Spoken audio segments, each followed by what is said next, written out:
नमस्कार दोस्तों, ये वीडियो सेकंड वीडियो है हमारे प्रागैतिहासिक और वैदिक काल यानी कि प्रीवियस ईयर क्वेश्चन का, जो 2023 में एसएससी, एमटीएस, सीपीओ, सीएचएल ये कई सारे एग्जामों में पूछे गए हैं। ये कंपाइलेशन मैंने एसएससी के लिए ही बनाया है केवल, जिसमें जो आप देख रहे हैं सीजीएल, एमटीएस, ये सारी चीज़ों में इसमें प्रीवियस में आए हुए हैं। 2023 के सारे प्रीवियस ईयर होंगे हमारे, और इसमें दो कैटेगरी के हैं, जैसे प्रागैतिहासिक और वैदिक काल।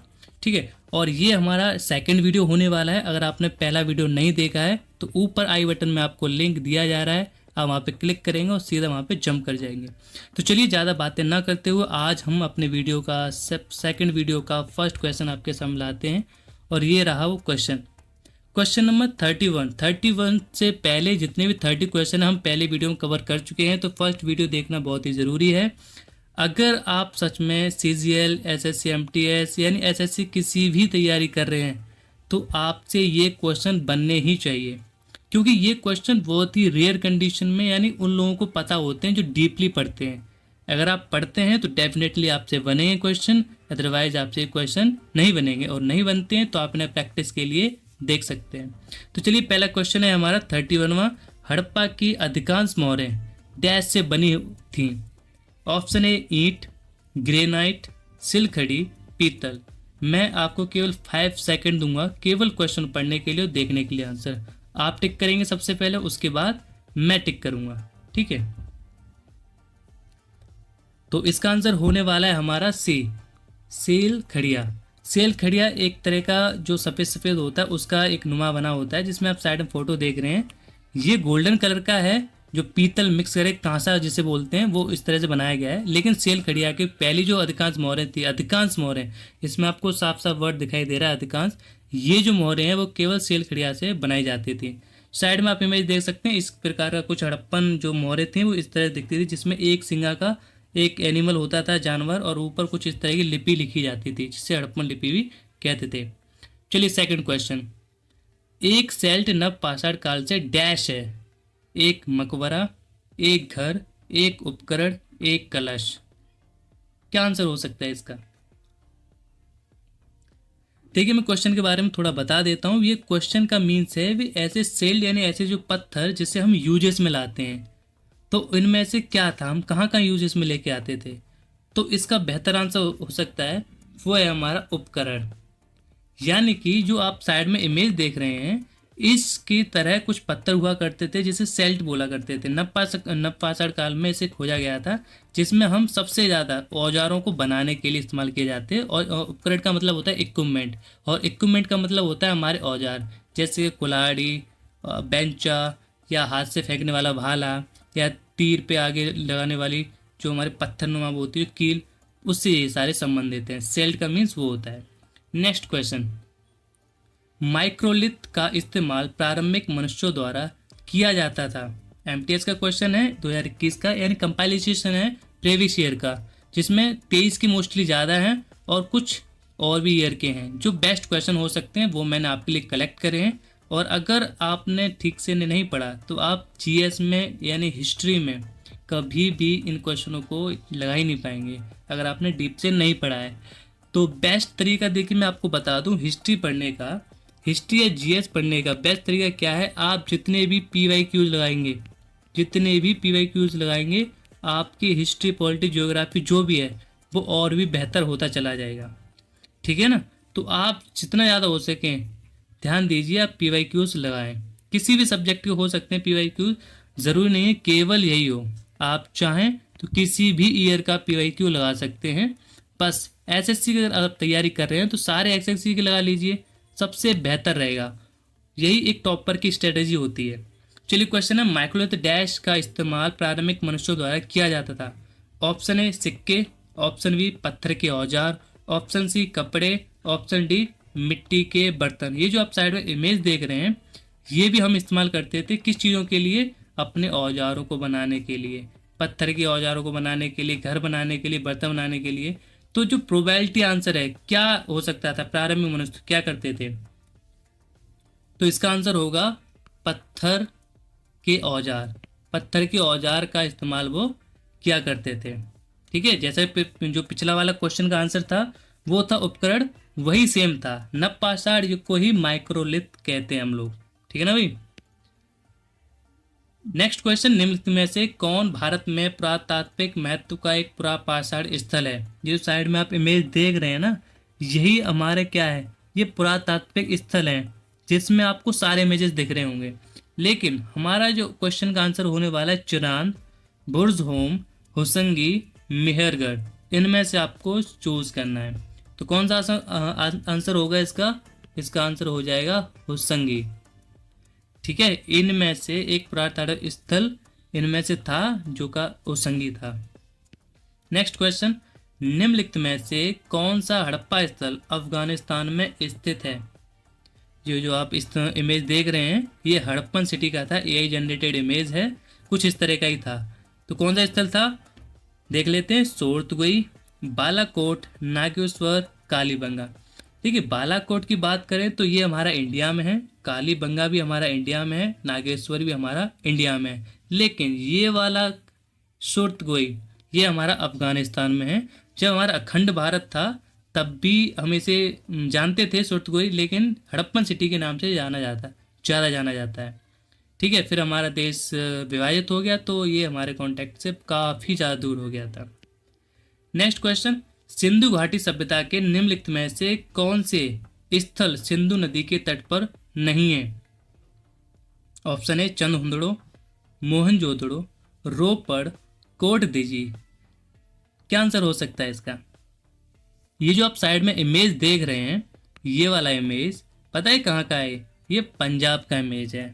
और इनमें से पंजाब में एक ऑप्शन आता है, वो है रोपड़। ठीक है, आपको पता है सिंधु घाटी जो तंत्र था ना, उसमें चंदहुंदड़ो, मोहनजोदड़ो, हड़प्पा, लोथल, कालीबंगा, कई सारे स्थल ऐसे पाए गए थे मुख्य मुख्य। लेकिन इसमें क्वेश्चन में ये है कि सिंधु घाटी नदी के तट पर कौन सा स्थित नहीं था?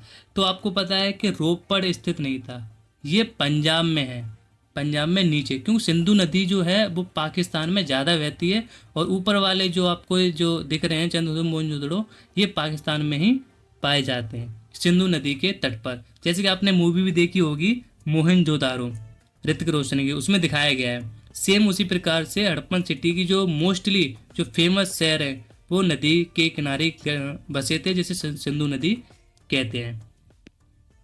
नेक्स्ट क्वेश्चन, अश्विनी जो सप्त सिंधु का एक भाग थी, वर्तमान समय में निम्नलिखित में से किस नदी का नाम है? देखिए, अब जो क्वेश्चन चलने वाले हैं वो सारे वैदिक काल के क्वेश्चन होंगे। हमने प्रीवियस ईयर हिस्ट्री में पूछे गए 2023 में जितने भी शिफ्टों में पूछे गए थे, सुबह शाम इवनिंग जो भी पूछे गए थे, हमने सारे कवर अप कर लिए हैं। अब वैदिक काल के मोस्ट यूजफुल क्वेश्चनों को हम देखने वाले हैं जो आपसे बनने ही चाहिए, ऐसा मेरा मानना है। तो कौन सी नदी है जिससे हम सब अश्विनी के नाम से जानते हैं? झेलम, ब्यास, चिनाब, रावी। क्या आंसर हो सकता है आपका? इसका आंसर होगा चिनाब। चिनाब नदी आप साइड में इमेज देख रहे हैं, ये इमेज है आपका ये वाला, यही चिनाब नदी है जिसको हम अश्विनी के नाम से जानते हैं, बहुत समय पहले जब इसका नाम अश्विनी हुआ करता था। नेक्स्ट, निम्नलिखित में से कौन सा वेद भारत के पूर्व वैदिक काल के लोगों के जीवन का वर्णन करता है और इसमें 10 मंडलों में विभाजित 1028 सूक्तों का संग्रह है? सामवेद, अथर्ववेद, यजुर्वेद, ऋग्वेद। देखिए, ये 2023 का कंपाइलेशन है। एसएससी स्टेनोग्राफर काफ़ी ज़्यादा ऐसे छोटे छोटे क्वेश्चनों पूछता रहता है। हालांकि ये क्वेश्चन बड़ा नहीं बट बहुत ईजी है। तो 1028 सूक्तों को हम सीधे सीधे जानते हैं कि वो ऋग्वेद में पाया जाता है। ठीक है, इसमें कोई चर्चा की बात ज़्यादा नहीं है। नेक्स्ट क्वेश्चन, निम्नलिखित में से कौन सा वेद कृष्ण और शुक्ल 2 पाठ वेदों में उपलब्ध है और उसमें सार्वजनिक या व्यक्तिगत रूप से की जाने वाली अनुष्ठान विधियों का वर्णन है? यानी कि जो भी हम पूजा पाठ वगैरह करते हैं वो किस वेद में पाया जाता है, और इसमें साफ साफ दिया है कृष्ण और शुक्ल, ये 2 पाठ को वेदों का उपलब्ध होना जरूरी है। तो किस में है?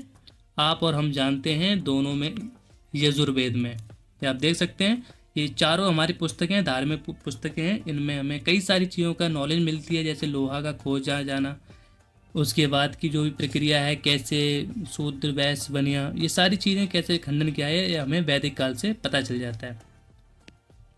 नेक्स्ट क्वेश्चन, निम्नलिखित में से किस देवता को उत्तर वैदिक काल में एक नया उपनाम हल का स्वामी प्राप्त हुआ? यानी कि जो वैदिक काल था उसमें देवता को हल का स्वामी, जो खेत जोतता है उसकी देखरेख करने वाला या उसका मालिक किसे कहा गया था?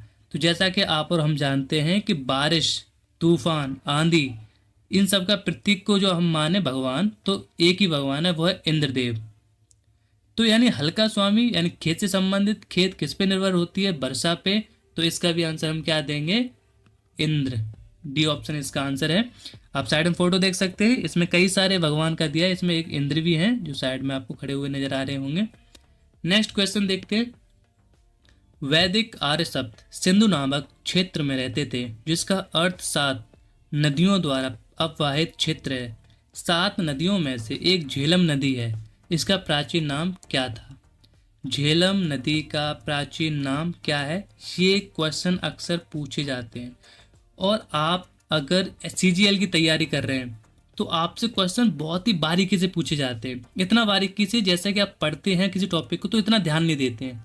लेकिन ये सीजीएल है भाई साहब, सीजीएल ऐसे क्वेश्चन पूछता है कि व्यक्ति सोचने में मजबूर हो जाता है, ये तो मैंने पढ़ा था लेकिन ध्यान नहीं दिया। ये टॉपिक आप किसी भी सिलेबस में देखेंगे तो ये मिलेगा।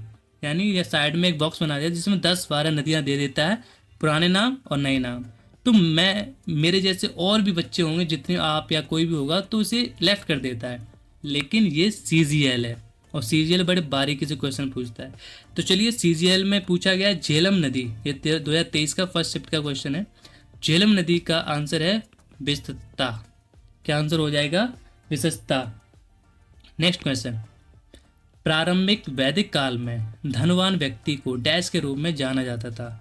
जो वैदिक युग हुआ करता था, जैसे आप देख रहे हैं कुछ इस तरह का वैदिक युग हुआ करता था हमारा, जिसमें कई सारे लोग कुछ इस तरह से पूजा पाठ किया करते थे, नदी के किनारे एक झोंपड़ी बना लिया करते थे, है ना, कुछ इस तरह से वो किया करते थे। तो उसमें जो व्यक्ति था, धनवान व्यक्ति, उसको क्या कहते थे? सीजीएल का क्वेश्चन आप देख सकते हैं साइड में, और कोई भी क्वेश्चन मेरे द्वारा नहीं बनाया गया है, ये केवल प्रीवियस ईयर क्वेश्चन को कंपाइलेशन है, जो आप किसी भी बुक में देख सकते हैं। मैंने आपको पहले ही बताया था, आप निकल में देख सकते हैं, घटना चक्र में देख सकते हैं, ब्लैक बुक में देख सकते हैं, कई सारी बुक आती हैं, उनमें आप ये कंपाइलेशन देख सकते हैं। एज इट इज़ जैसा प्रिंटेबल था, मैंने बस पीपीटी बना के इसे ऐड कर दिया है। तो उसे क्या बोलते थे? दुहित्री गवेषणा गोमत रावी। क्या बोलते थे? तो उसे बोलते थे गोमत। धनी व्यक्ति को हम बोलते थे गोमत। Next question. निम्नलिखित में से किस वेद में 10 राज युद्ध यानी 10 राजाओं का युद्ध का उल्लेख है? बहुत फेमस क्वेश्चन है, आपने पढ़ा होगा, इसके लिए हम ज़्यादा टाइम नहीं लेंगे। ये आपको मिल जाता है ऋग्वेद में।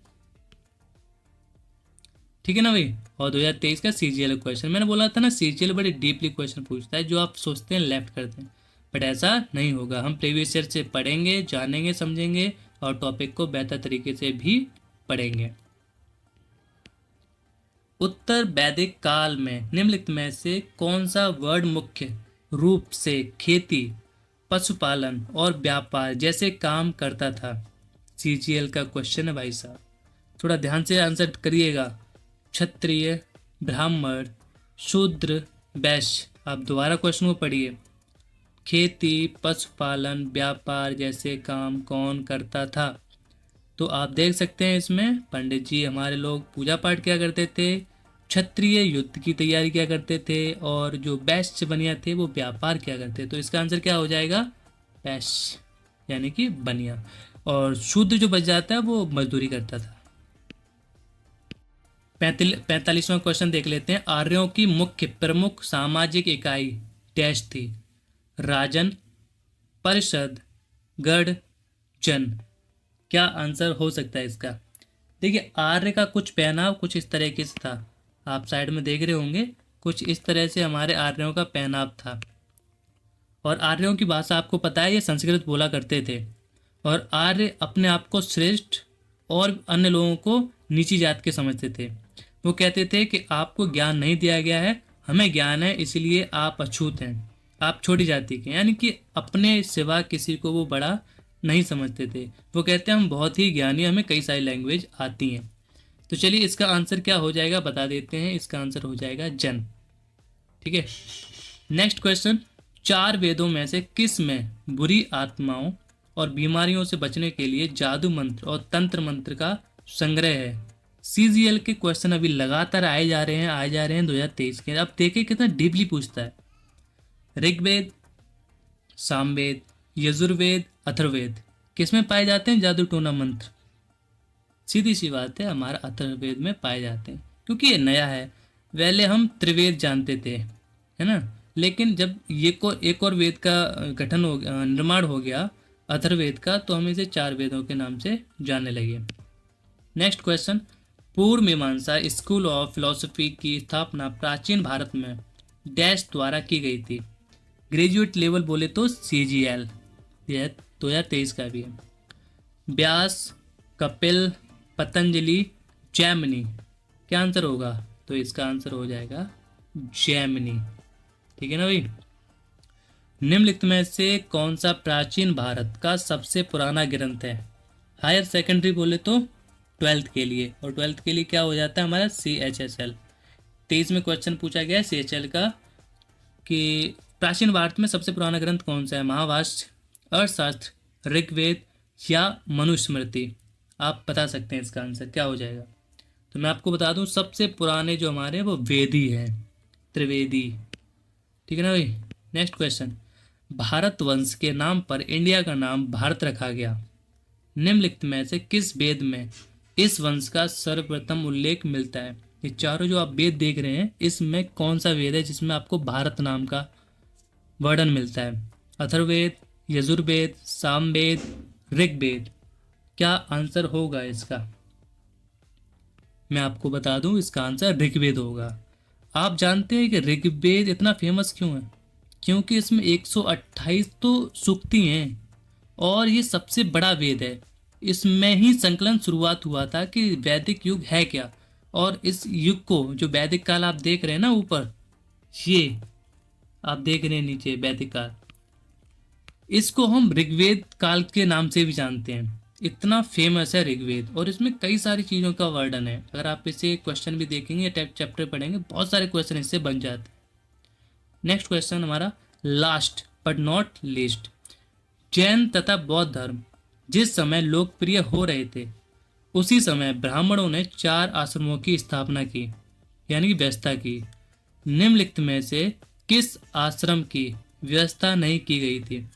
देखिए मैं आपको बता दूं, सबसे पहले जो जैन और बौद्ध धर्म थे, उनका मानना था कि बच्चा जो होता है ना 5 से लेकर 15 साल तक, तो वो होता है ब्रह्मचर्य। उसके बाद उसका ब्याह हो जाता है तो बन जाता है गृहस्थ।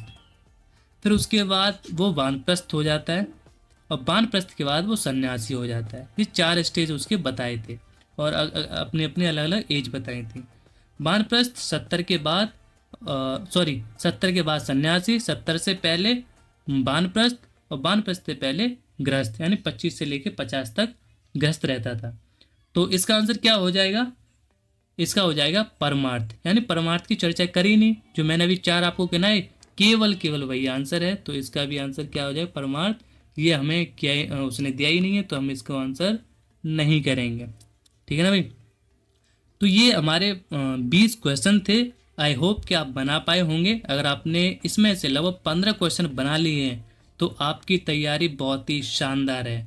ठीक है, और अगर आप इसे नहीं बना पाते हैं तो आप अपने आप को तैयार करिए, इन MCQs से तैयार करिए अपने आप को, और आपको खुद को तैयार करना ही पड़ेगा। क्योंकि अगर आप GS में थोड़ा सा भी स्कोर करना चाहते हैं तो आपको इन MCQ को बनाना ही पड़ेगा। ठीक है,